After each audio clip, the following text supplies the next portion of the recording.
In my last class, I have explained theory and electronic states of fluorimetry. In this video, I am going to explain factors affecting the fluorescence. Factors affecting the fluorescence intensity. Very small topic and interesting topic. Let's see. Here, overall 9 factors will influence the fluorescence intensity. Let's see one by one. Here, first one conjugation. Second one, nature of substituent. Third one, rigidity of structure. Fourth one, temperature. Fifth factor is viscosity. Sixth factor is oxygen. Seventh factor is pH. Eighth factor is photochemical decomposition. And ninth factor is concentration. These 9 factors will influence the fluorescence intensity. Let's say one by one. First one, conjugation. Okay. Here, all the molecules cannot show fluorescence phenomena. Why? Because the molecules which is having conjugated double bonds or unsaturated molecule absorbs UV visible radiation, which shows fluorescence phenomena. Which only shows fluorescence phenomena. As we know that in fluorimetry we will supply UV visible radiation. If any molecule possessing double bond or triple bond or conjugated system, those compounds only absorb UV visible radiation. If only saturated molecule, if any molecule only consists single bonds, it cannot absorb. We know that if any molecule absorbing molecule, if any molecule consisting double bond or triple bond or conjugated system means these electrons present in the molecule become excited after absorbing UV visible. Here the sigma electrons cannot excited by UV visible radiation. Okay, cannot excited. Here the energy supplied is not sufficient or UV visible. Okay, here fluorescence emission when will take place? Here the excited electrons will come to the ground state. In this way, these will while returning to the ground state from the exit state, they will emit emission of radiation. In this we will observe. Now, without excitation, we can't analyze any sample. That's why if any sample possesses conjugated double bonds or unsaturated molecule, absorbs only UV and visible radiation. These compounds only shows fluorescence phenomena. Okay. Here next one is nature of substance. Nature of substance. Here you can see electron donating groups like amine NH2 and OH enhances the fluorescence intensity. Okay. If any electron donating group present in a molecule, those are NH2 or hydroxyl group, here it will cause the increases of fluorescence intensity.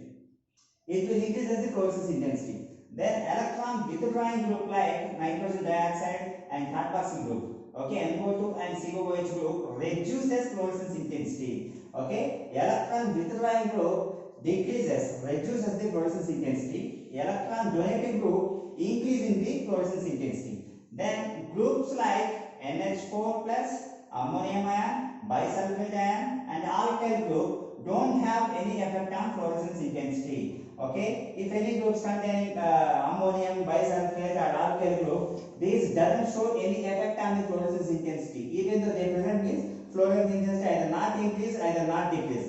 They doesn't have any effect on fluorescence intensity. Okay, these three. Suppose if any high atomic number atoms are introduced into 5-electron system. If any high atomic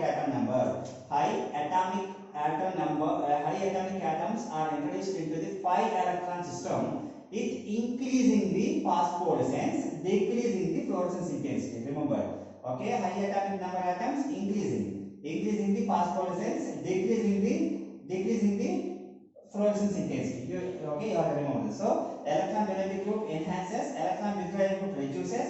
Okay, groups like ammonia, SO3 and alkyl having neutral effect on fluorescence intensity. Then high atomic number increasing phosphorescence, decreasing fluorescence intensity.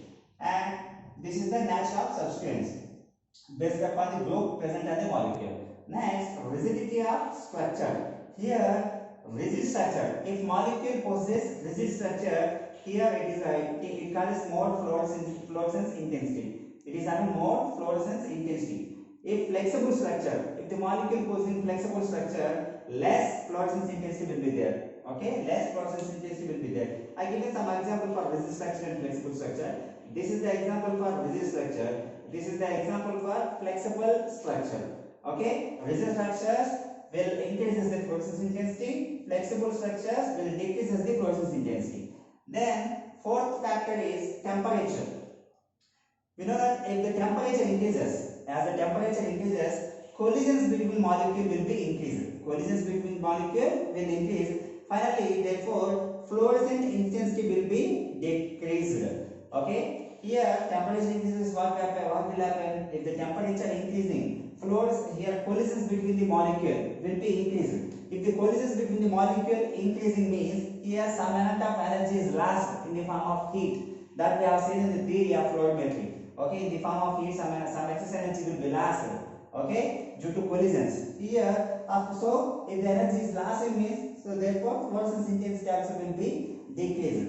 Okay, if the energy whatever they absorb that is lost means fluorescence intensity also will be decreased. This will be happen if the temperature increases. If temperature decreases, collisions between molecules decrease. The collisions between the molecule decreases. Therefore, fluorescence intensity will be increased. It is quite opposite to temperature increase. Okay, temperature increases. Temperature increases, collisions between molecules will be increased. So, leads to decreasing of fluorescence intensity. If temperature decreases, collisions between molecules decrease. So, fluorescence intensity will be increased. If the collisions will not be takes place means here fluorescence automatically will be increased because there is no loss of energy in the form of heat. Okay. Then fifth factor is viscosity. Viscosity generally it is quite opposite to the temperature factor. You see, if the viscosity of solution increases, collisions between the molecules decrease. Okay, if the viscosity of solution increases means collisions between the molecule will be decreased. If it is decreasing means fluorescence intensity will be increased. Okay, collisions decreasing means fluorescence intensity will be decreased. If viscosity of solution decreasing means collisions between the molecule will be increased this time. Okay, then fluorescence intensity will be decreased. This is the viscosity factor. It is quite opposite to the temperature factor. Okay, viscosity of solution increases, collisions between molecules decrease. So fluorescence will be increased. Viscosity of solution decreases, collisions between molecules increase. Then leads to fluorescence intensity will be decreased. Then sixth factor is oxygen. Oxygen decreases the fluorescence intensity by two ways. Okay, oxygen leads to decreasing of fluorescence intensity by two ways. What are those? It oxidizes the fluorescent substance to the non-fluorescent substances. Okay, if you add oxygen means to any molecule, here the fluorescent substance will be converted to the non-fluorescent substance by oxidation process. So now here, so by this way fluorescence intensity will be decreased. Okay, then second way is fluorescence intensity decreased due to paramagnetic property of molecular oxygen.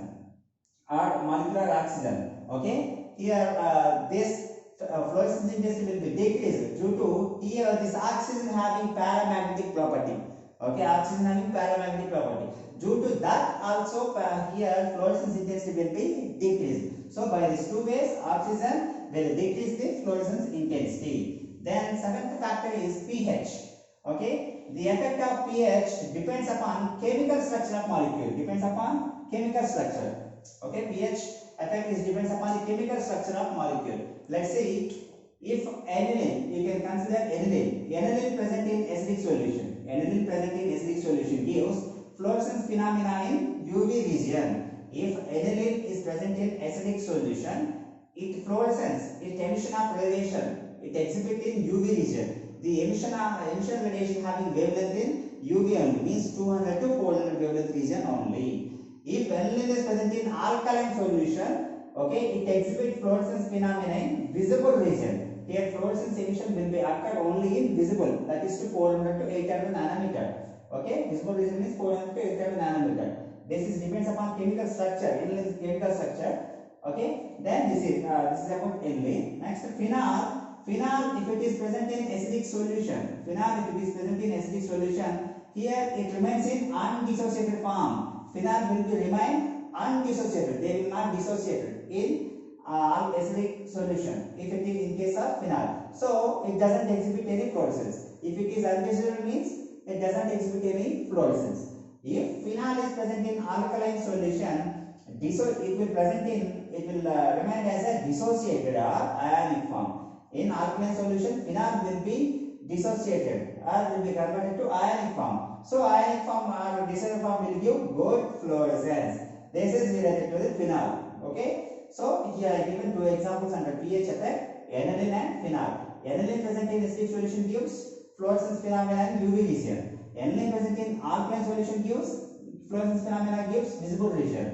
While phenol present in acidic solution gives, it remains undissociated form and doesn't exhibit any fluorescence. Phenol, if it is present in alkaline solution, means it remains dissociated form or ionic form, gives good fluorescence. This is about pH. Next, eighth factor is photochemical decomposition. Photochemical decomposition. Sometimes here absorption of UV or visible radiation will cause decomposition of the substances. Okay, sometimes if any substances is exposed to UV radiation or visible radiation, this radiation will cause degradation of the molecule. So that is decomposition will occur. That means photochemical. Okay, photo is nothing but radiation. Here chemical decomposition will be chemically. Okay, here decomposition will take place due to absorption of UV or visible radiation. Okay, and ninth factor is concentration and concentration. Fluorescence intensity. Okay, fluorescence intensity is directly proportional to the low concentrated sample, low concentrated solution. Means is directly proportional. Fluorescence intensity will be increased as the concentration increases. This is applicable to the only low concentrated. As the fluorescence intensity increases, as the concentration increasing. This is applicable to the only low concentrated sample. Means the solution having only low concentration. Then you can see fluorescence intensity is inversely proportional. Inversely proportional to the high concentrated sample. Fluorescence intensity inversely proportional to the high concentrated sample. Means if you take any high concentrated sample, the fluorescence will not exhibit same as the concentration increases. Fluorescence cannot be increased if it is for high concentrated. Here, what did you understand from this statement means up to some level of concentration. The fluorescence intensity will be increased according to the concentration. Beyond that the concentration limit, the fluorescence will not be increased. Okay, it will be decreased. That is mean by self quenching. That we will discuss in the next topic, types of quenching. Okay, this is about factors affecting the fluorescence intensity. Okay, I hope you understand this topic. Thank you very much. In the next class, I will explain the types of fluorescence and I will also explain the instrumentation of fluorimetry. Thank you very much.